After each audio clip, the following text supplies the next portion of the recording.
Baha, tagtuyot, sunog, lindol, bagyo, mga kalamidad na likas sa ating mundo.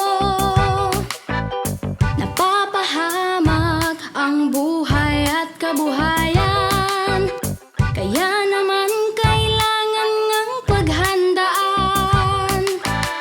Maging handa, maging alerto, tungkulin to ng bawat mamamayan. Kaya tara na, kilos na, lika na, tumulong tayo. Gawin na po ang karapat-dapat na maging laging handa. Tara na, kilos na, lika na, tumulong tayo. Gawin na po ang karapat-dapat na maging laging handa.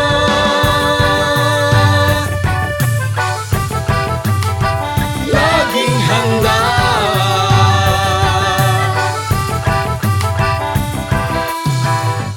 Kalamidad ay maaasahang darating Sa di inaasahang oras, kaya naman hindi na dapat hintayin.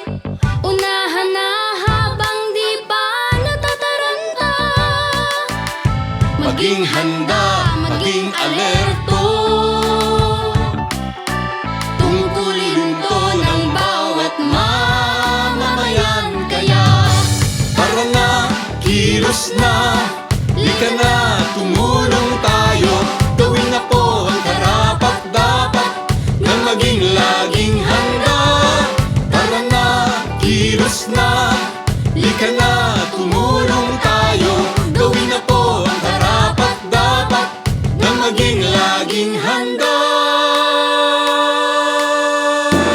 Suriin mo mabuti ang iyong kapaligiran. Saan ka ba nakatira? Diyan ba ay bumabaha? Tuwing gamot, pagkain, kumot, pang sindi, first aid kit, mga gamit panligtas ng buhay dapat mabitbit. At sakaling lumindol o sumabog ang bulkan, meron bang madadaanan palayo sa kasawian? Panahon na ay malupit at ang hangin hagupit. Mabuti na lang na tayo ay laging nakahanda. Tara na, kilos na,